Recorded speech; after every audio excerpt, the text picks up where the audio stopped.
प्राणियों के लिए या हम लोगों के लिए जो शब्द आते हैं उनको यहाँ समझें। वेद में एक शब्द आता है मरुत।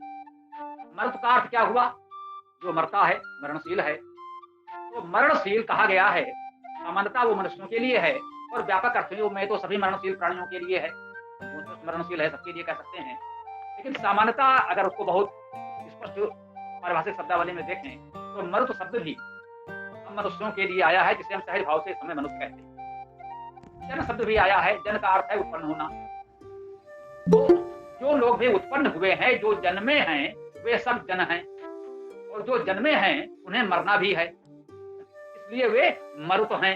ये वेद के ही शब्द हैं, हम अलग से कुछ नहीं बता रहे हैं। तो आपको जो कुछ भी बताएंगे वेद से। तो हम सब लोग जन हैं, इनका जन्म हुआ, सबको मरना है, इसलिए मरुत भी हैं। अब जन और मरुत तो सभी हैं, सहज भाव से सभी प्राणी हैं, और विशेष रूप से हम पहले हम सब मनुष्य कहे जाने वाले प्राणी भी हैं उनमें। इससे आगे जब हम बढ़ते हैं तो वेद एक शब्द देता है मनुष्य, मनुर्भव। वेद कहता है मनुर्भव, मनु बनो, मननशील बनो। जब वो सामान्यतः जंगल में अन्य पशुओं के साथ उन्हीं के समान रहने वाला एक पशुतुल्य प्राणी, इसके पास जीवन का लक्ष्य कार्य केवल इतना ही था, कहीं से भोजन जुटा लेना और जैसे तैसे अपने आप को जीवित रखना अन्य पशुओं की तरह। जब उसने कुछ विचार मंथन शुरू किया, मनन किया, तो वो मनुष्य बनता है। जब वो मनुष्य बन जाता है, उस विचारशीलता से कुछ वो पाने का प्रयास करता है। हम कहते हैं किसी में साधना प्रणालियां विकसित हुई, उसने साधना की, उपासना की, जो सर्वव्यापी ईश्वर परमात्मा एक सत्ता है, उससे उसका संपर्क संबंध जुड़ता है और सृष्टि के तमाम रहस्य जानकारियां वो प्राप्त करता है, जिसे परंपरागत शब्दावली में कहा गया है कि उस समय के आदिकालीन 4 महर्षियों ने समाधि की अवस्था में जो जानकारी प्राप्त की, ईश्वर से प्राप्त की, वो वेद। हमने जिस रूप में आपको बताया, संभवतः ये आपको कुछ व्यवहारिक रूप से स्वीकार्य लगा होगा। ये कहना कि जब सृष्टि बनी, अचानक 4 ऋषि प्रकट हुए और उन्होंने कैसे क्या किया, हो सकता है आपको उतना आग्रह न लगता हो, लेकिन जिस रूप में हमने आपको बताया, दोनों के बीच तालमेल बैठाते हुए शायद आप इसको स्वीकार कर सकते। तो कैसे भी कह लें, पूरे विश्व के संपूर्ण समाज में, संपूर्ण साहित्य में, भारत ही नहीं विदेशों में इतनी खोजें हुई, ये सब लोग मानकर चल रहे हैं कि वेद विश्व का प्राचीनतम साहित्य है। यह हमने कल कहा। वेद कितना प्राचीन है इस पर मतभेद हो सकते हैं, वो करोड़ों वर्ष प्राचीन है, लाखों वर्ष प्राचीन है, या कुछ हजार वर्ष ही है, इस पर मतभेद हो सकते हैं विद्वानों में।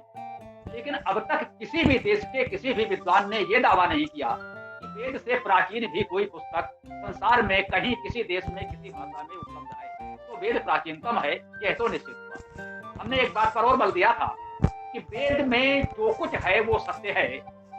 आधुनिकतम खोजों से भी वेद की कोई बात असत्य सिद्ध नहीं हुई है अभी तक। इन बातों को आपको लगातार दोहराना चाहिए। ये विश्वास, ये जानकारी आपके मन में आ जानी चाहिए कि वेद विश्व का प्राचीनतम साहित्य है और उसमें जितनी जानकारी है वो अब तक सत्य सिद्ध हुई है। उसमें कही गई कोई भी बात अभी तक नवीनतम खोजों के आधार पर भी असत्य सिद्ध नहीं हुई है।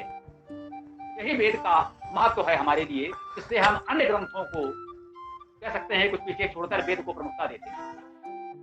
2 गुण हैं, एक तो उसका प्राचीनतम होना, दूसरा उसका सर्वथा सत्य होना, उसकी कोई बात भी असत्य न होना। तो इस रूप में ये हुआ। कुछ पुस्तकों में इन 4 व्यक्तियों के, 4 ऋषियों के, महर्षियों के नाम आए होंगे। कहते हैं अग्नि से ऋग्वेद, वायु से यजुर्वेद, सूर्य से सामवेद प्राप्त हुए। अथर्ववेद इन त्रयी में रह भी जाता है। चौथा नाम हमारे पास कहते हैं अथर्वांगिरसो मुखम। अथर्ववेद को अथर्वांगिरस ऋषि ने प्राप्त किया। अथर्वा, अभिचल और फिर ब्रह्मा जी आते हैं। तो एक मान्यता यह है कि इन 4 ऋषियों ने एक ब्रह्मा नाम के व्यक्ति को सिखाया। वो 4 वेदों का विद्वान हुआ, तो 4 वेदों का पहला विद्वान तो ब्रह्मा ही हुआ। शेष लोगों ने एक एक वेद प्राप्त किया और उन्होंने एक व्यक्ति को अपने अपने 4 वेद सिखा दिए। तो जिस एक ने सबसे पहले 4 वेद पढ़े वो तो ब्रह्मा ही था। इस रूप में हम लोग ये भी कहते हैं कि ब्रह्मा जी ही हमारे आदि पितामह हैं। वो भी ठीक है। यदि 4 ऋषियों से उन्होंने सीखा तो वो 4 उनके गुरु हो गए, ये भी ठीक है। ये कहा जाता है ब्रह्मा के 4 मुख जो दिखाए जाते हैं वो 4 वेदों के ही प्रतीक हैं। तो चाहे उस एक ब्रह्मा ने ईश्वर से चारों वेद प्राप्त किए, तो चारों वेदों को उसने व्यक्त किया जो 4 मुख के रूप में आज काल्पनिक चित्र में दिखाए जाते हैं। क्या उसने 4 ऋषियों से जानकारी प्राप्त की, तो चारों वेदों का पहला विद्वान तो ब्रह्मा ही। अब ब्रह्मा के मानस पुत्र कहे जाते हैं।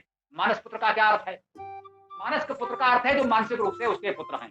हम जो कहते हैं हमारे युवा साथी हैं, बोलचाल में हम कह देते हैं भाई हमारे बच्चे हैं, तो हमारे मानस पुत्र ही। मतलब मानसिक रूप से हमारी विचारधारा से जुड़े हुए इस रूप में जो हमारा एक स्नेहिल भाव है, उनके प्रति पुत्र भाव है कि हमारे बच्चे हैं, यही मानस पुत्र होना कहा जाता है कि मानसिक रूप से वे हमारे पुत्र हैं। हम लोग कुल परंपरा से शारीरिक रूप से नहीं है, हम ब्लड रिलेशन से कहते हैं रक्त संबंध नहीं है, लेकिन मानसिक रूप से वे हमारे पुत्र हैं। तो ब्रह्मा के जो मानस पुत्र हैं उसको यूं समझें, उनके सहयोगी या शिष्य, अनुयायी, साथी उस समय जो भी उपलब्ध थे, वो एक कह सकते हैं ब्रह्मा जी की एक टीम थी, वो ब्रह्मा जी के मानस पुत्र कहे गए। जैसे कह सकते हैं आप सब लोग हमारी टीम में हैं, उनमें एक लड़की भी थी, मैं आपकी भाषा में बता दूं, उसका नाम है सरस्वती। सरस्वती वेदों की प्रथम गायिका है। उसने ब्रह्मा जी से जो वेद मंत्र सुने, उसने अच्छे स्वरों में गाया। आज भी हम जानते हैं कि हमारी टीम में भी कोई इस तरह से है, तो हमने कहा भाई ये मेरी टीम की सरस्वती है, तो क्योंकि आवाज कह सकते हैं उनका स्वर थोड़ा अधिक मधुर होता है। उसने और अच्छा गाया। बीड़ा बजाना भी शायद जानती थी, बीड़ा का आविष्कार उसी ने किया या उस समय किसी और ने कर लिया। तो जयशंकर प्रसाद जी ने लिखा है, विमल बाड़ी ने बीणा लई, कमल कोमल कर में सप्रीत, सप्त स्वर सप्त सिंधु में उठे, छिड़ा तब मधुर साम संगीत। उसने बीड़ा पर जो मंत्र गाए वो सामवेद में संकलित हो गए, ऐसा भी कहा जाता है, कहा जा सकता है।